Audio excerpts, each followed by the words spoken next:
ओम तव कथामृतम तप्त जीवनम कविभिडीडितं कल्मषापहं श्रवणमंगलं श्रीमदाततं भुवि गृह्णन्ति ये भूरिदा जनाः।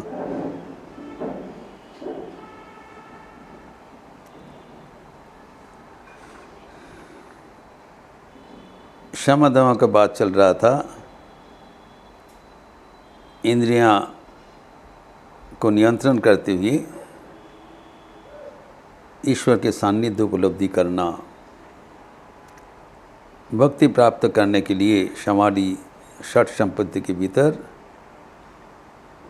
शम दम मन का नियंत्रण एवं बहिर्इंद्रिया के नियंत्रण जरूरी है। देखें, हमारे एकादश इंद्रिया में एक है अंतर इंद्रिया मन एवं 10 बहिर्इंद्रियाँ, 5 कर्मेंद्रिया, 5 ज्ञानेंद्रिया, उनको नियंत्रण करना जरूरी है एवं ये बलपूर्वक जो मन को हरण कर लेता है।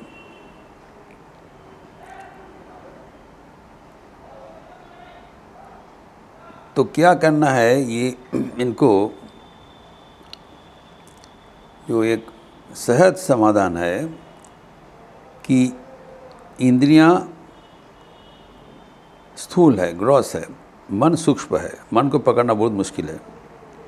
लेकिन स्थूल शरीर को, स्थूल इंद्रियां को, एक चक्षु करना, ये सब है, इनको असुविधा है। ये विषय के प्रति एक स्वाभाविक आकर्षण है।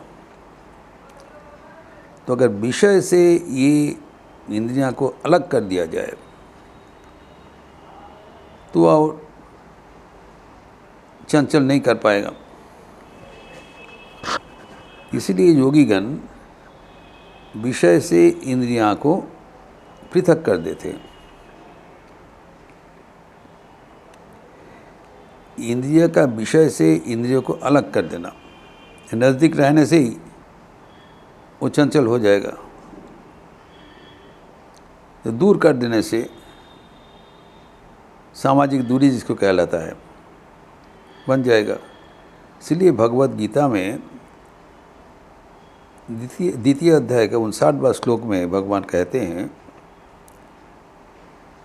जदा संहरते चायम कुर्वंगानीव सर्वशः इंद्रियाणि इंद्रियार्थेभ्य तस्य प्रज्ञा प्रतिष्ठिता। हमारे जो ज्ञान है, विचार है, वो अविचलित होना चाहिए, स्थिर होना चाहिए, प्रतिष्ठित होना चाहिए। लेकिन इंद्रियां का ये तोल पोल में सब कुछ गड़बड़ हो जाता है। इसीलिए कहा कि एक उदाहरण दिया है, जैसे कछुआ के एक स्वभाव है, एक शक्ति है, जो यद्यपि इनके जो अंगोपंग है, 8 लिम्स है, वो शरीर के भीतर समेट सकते हैं। भगवान की कृपा है, क्योंकि ये जो इनके जो शेल है, इनको जो ऊपर में पृष्ठ है, बहुत कठिन है। तलवारी का चोट से भी वो नहीं काट सकते हो। लेकिन इनके जो अंग पंग है, जो अंग है, हाथ पैर है, माथा है, वो अत्यंत नरम है, बहुत सॉफ्ट है। ठीक उल्टा, तो जब बाहर में आते हैं तब कोई भी बाहर का जानवर उसका आक्रमण कर सकते हैं। लेकिन इसका एक शक्ति दिया है, ये अंग प्रत्यंग को अपने शरीर के भीतर समेट सकते हैं। अच्छा, हम लोग नहीं कर पाएंगे। It can withdraw his limbs with it shall. और एक बार भीतर में वो उसको भीतर में लगा लिया तो उसको मारने से भी वो नहीं बाहर से निकलता है। You cannot इंज्योर। अगर जब तक वो नहीं इच्छा करके हाथ पैर बाहर में करते हैं, कोई इसको छू नहीं पाएगा, और ऊपर में मारने से कुछ नहीं होगा। भगवान का ये कृपा, एक शक्ति दिया है, छूट दिया है, ताकि अपने को बचा सके। ये उदाहरण में दिया है, जैसे कछुआ ज़्यादा संहरति चायम कुर्मोंगानि व सर्वश, जो सारे अंग प्रत्यंग को जैसे अपने भीतर समेट लेते हैं, वैसे ही वो जोगी इनकी जो इंद्रियां हैं उसको विषय से प्रत्याहित कर लेते हैं, विषय से हटा लेता है, विषय से दूर कर लेते हैं। जबरदस्ती करने के भी वो नहीं निकलेगा। तो इंद्रिय थे, इंद्रिय विषय से इंद्रियों का अलग कर देना। जैसे कछुआ उसको समेट लिया और उसका वही नुकसान नहीं पहुंचेगा, वैसे कि उनका मन, उनका जो इंद्रिया अगर अपने पास रहें, विषय के साथ संयुक्त तो ना रहें, तो नुकसान नहीं होगा। तो अभी और एक बात बताया कि विषय के साथ तो हम लोग चारों ओर रहते, चारों ओर विषय तो है, इससे हम कैसे भग सकते हैं? जो विषय के साथ इंद्रियां को ऐसी, ये तो थियोरिटिकल बात हुआ है, समाज में रहने से संयुक्त तो हो ही जाएगा। इसको उत्तर में कहा गया, अगर कोई व्यक्ति समाज छोड़ के कोई गिरी पर्वत में चले गए, जंगल में चले गए, जहाँ पर कोई विषय का संयुक्त नहीं होगा, दरवाज़ा बंद करके बैठ जाए, तो विषय के साथ इंद्रिय का युक्ति होने का कोई संभावना ही नहीं रहेगा। एकदम अलग कर दिया अपने को शारीरिक रूप से। तो इंद्रियों, विषय से इंद्रियों के अगर अलग कर देने से समाधान होता है, तो ये तो संभव है। कोई चला गया समाज छोड़ के, कोई दूर जंगल में चला गया, पहाड़ में चले गए, कोई लोकालय में, कोई उसको डिस्टर्ब करने के लिए कोई नहीं रहेगा, इन तभी भी समाधान नहीं होगा। ये परवर्ती श्लोक में भगवान ने कहा है 259, ये बहुत खतरनाक बात बोले हैं भगवान। विषया विनिवर्तन्ते निराहारस्य देहिनः रसोवर्जम रसप्यस्य परम दृष्ट्वा निवर्तते। ये बड़ा मुश्किल की बात हो गया।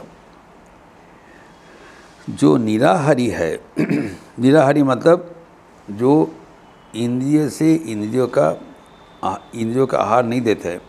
जैसे चक्षु का आहार है रूप, रूप से चक्षु को पृथक कर दिया, मैंने चक्षु आहार नहीं मिला, वैसे कान का आहार नहीं मिला, त्वचा का आहार नहीं मिला, तो निराहारी जो देही है।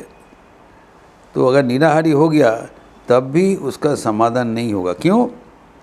विषया विनिवर्तन्ते, उनका मन तब भी विषय में लिप्त रहता है। कारण कि उनका मन में जो छिपा हुआ जो स्मृतियाँ है,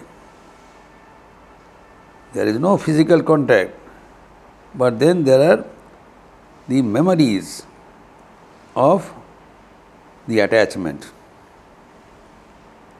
उसमें मन, अब तो फिजिकली दूरी है लेकिन मानसिक रूप से वो विषय में लिप्त है, तो अब क्या फ़ायदा हुआ?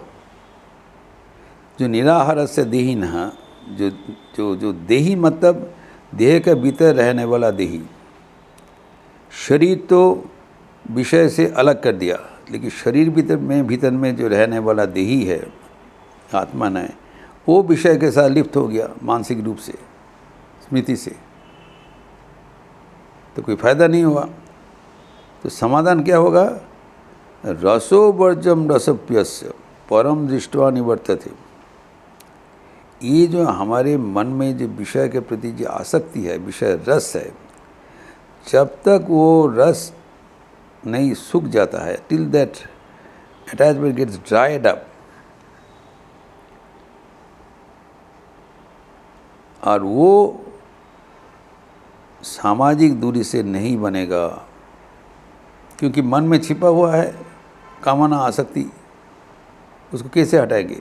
शारीरिक दूरी करने से ठीक है, हम घर के भीतर है, लेकिन मन में तो वो चलते रहेंगे। जब हम ध्यान में बैठते हैं मन विषय में चले जाते हैं, जबकि विषय से हम फिजिकली दूर है, वस्तु तो हम लोग दूरी है। तो उपाय क्या है? परम दृष्टवा निवर्तते। उपाय एक, भगवान। जब ईश्वर का दर्शन होगा तब सारे मन से बराबर के लिए कामना वासना अंतरित हो जाएगा, जो वासना जो रस है वो सूक्ष्म हो जाएगा, सूख जाएगा बराबर के लिए, बस। और कभी मन विषय में नहीं जाएंगे। क्यों? कारण भगवान को दर्शन करने के उपरांत सबसे प्यारा, सबसे न्यारा हमारा अनुभूति हो जाता है। जंग लब्ध्वा चापरम लाभम मन्नते नाधिकम तथा। इसको प्राप्त करने से लिए और कुछ प्राप्ति का अवकाश नहीं रहता है, वो शेष नहीं रहता है, मन भरपूर हो जाता है, तब विषय और हमें आकर्षण करने में असमर्थ हो जाते हैं। यही है परम बात। अर्थात मन को नियंत्रण करने के लिए ईश्वर को सहारा लेना जरूरी है। यही बात बताए भगवान। सिर्फ ऑस्टेरिटी करने से, तपस्या करने से नहीं बनेगा। तपस्या में थोड़ा साहाय्य करेगा, मदद करेगा, लेकिन समाधान नहीं देगा। समाधान के लिए परम दृष्टवा निवर्तते, भगवान को सान्निध्य चाहिए, भगवान के चरणों में प्रार्थना करना चाहिए कि भगवत स्पर्श से ही हमारा मन बराबर के लिए कामना वासना मुक्त हो सकते हैं एवं हमारे जो प्रज्ञा है प्रतिष्ठित हो जाएगा। इसीलिए जो हम लोग कल इसका चर्चा किया था, तानी सर्वाणी संयम्य युक्तो आसित मत्परः, भगवान ने खुद ही बता दिया कि इंद्रिय अत्यंत प्रबल है, कि यततोपि कौन्तेय पुरुषश्च विपश्चितः इंद्रियाणि प्रमाथिनी हरन्ति प्रसवं मनः। जो प्रमाथी इंद्रिया, जो जत्नवान जत्नशील विवेकी पुरुष का भी मन को विभ्रांत कर देते हैं, तब क्या करना है? तब इंद्रिया का संयम करो एवं तानी सर्वाणी संयम मत परः, मेरा परायण हो जाओ, मेरे शरण में आ जाओ। युक्त आसित मत पर, हमारे साथ युक्त होकर रहो। भगवान के साथ युक्त रहने से हमारा मन बराबर के लिए, हमारा मन से ये सारे जो कामना वासना का जो जड़, ये बराबर के लिए ये हमसे मुक्ति पा जाएंगे और हमें कोई भी उपाय से हमें वो विभ्रांत करने में असमर्थ रह जाएगा। इसीलिए बताया भगवान के साथ युक्त होना हमारे जीवन में अत्यंत ज़रूरी है। ईश्वर के छोड़ के हमारा कोई सहारा नहीं है। हम छोड़ के कहीं भी चले जाए, जंगल में चले जाए, पहाड़ में चले जाए, लेकिन मन में जो वासना कामना का स्मृतियाँ है, आसक्ति है, वो दूर नहीं होगा। वो हमें व्यथित करेगा, मन को विषय में प्ररोचित करेगा। उससे हटने के लिए अगर हमें भगवान को आराधना जरूरी है। भगवान का आराधना बिना कोई सहारा नहीं होगा। तो इसीलिए कहा है कि युक्त आसित मत परः, मत परायण हो जाओ, भगवान के शरण में चले जाओ। भगवान को युक्त होकर अगर मन और इंद्रियां का संयम करने के लिए प्रयास करोगे, वो सफल होगा, नचित न है। इसीलिए जो यम नियम, जो इधर में शम दम का जो उल्लेख हुआ है, एवं शम दम के बाद जो डिसिप्लिन दिया है तितिक्षा एवं उपरति, तो हमें समझते हैं कि 6 प्रकार का आध्यात्मिक साधन क्यों दिया है। इसलिए दिया है कि एक के साथ दूसरा जुड़े हुए हैं।